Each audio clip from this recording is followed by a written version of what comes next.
Hey, No, so Jake's going first. Sorry. Oh, sorry. So, two things I want to talk about today in our debate was about whether public forum or LD is better. First is practicality. Public forum is far more practical than Lincoln-Douglas debate because you get to talk about real-world issues. No one wants to hear about, what Plato thought about some kind of esoteric concept 30 years ago. Or not 30 years ago, maybe a few thousand years ago. Maybe a different guy than Plato. You never know. So you get to learn about, you get real-world issues, and you also get to use real-world evidence, which is nice. And it's similar along those lines. You get to use actual studies. You get to use actual data. You don't have to reference vague, high-minded concepts that might not necessarily apply literally to the round at hand. And you actually get a much more clear debate because you're debating over concrete issues, and you can challenge facts, you can challenge studies. You don't have to counter one unprovable philosophy with another unprovable philosophy. So that's the first reason. Now the second reason is utility. You're actually learning about really important current events issues. If you have some kind of, LD round about like whether X is just or Y is just, it's not as important necessarily, or at least it's not as relevant as should the U.S. invade Iran? Should the U.S. institute a universal healthcare system? You're actually dealing with very important current events issues. You're becoming more informed about important current events issues.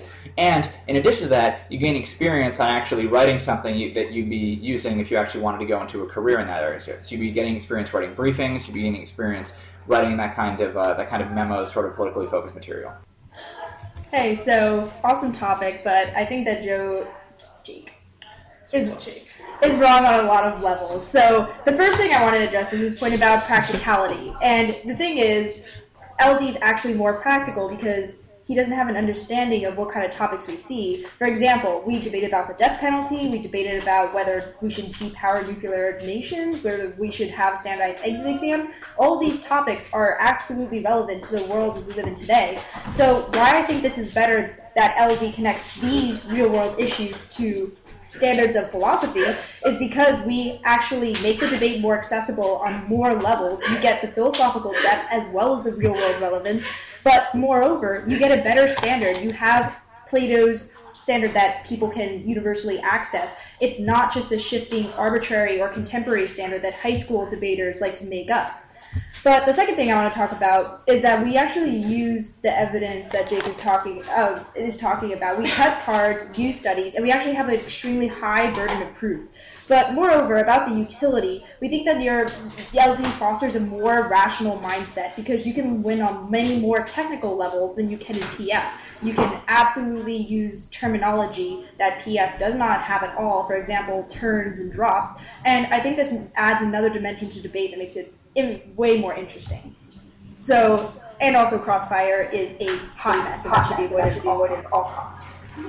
So I'll start at the top. So I think the first point Jane had was that they're very relevant topics, and what I think she's missing here is that these topics are relevant perhaps in name, but in the way they're debated is completely irrelevant. Instead of using, let's say, studies, instead of using sort of news articles and current evidence, they basically go only, or at least primarily, the theoretical route. And she claims, and I think this is actually a decent point, that you actually get to access the debate on more than one level. Now, unfortunately, if that were the case, I might agree, but since what it actually ends up doing is completely excluding any kind of current events knowledge, any kind of practical knowledge, and almost entirely focusing on the philosophical side, because it's allowed in, because it's easier, because it doesn't require as much research. If you can just be a good talker and maybe you've read The Republic, you're pretty much set in public forum.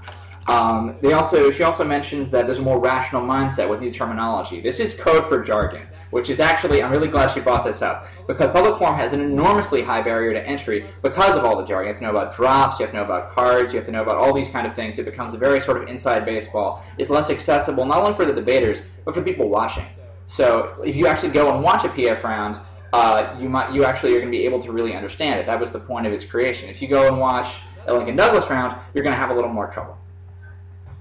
So I think Jake brings up... I got past the... Sorry.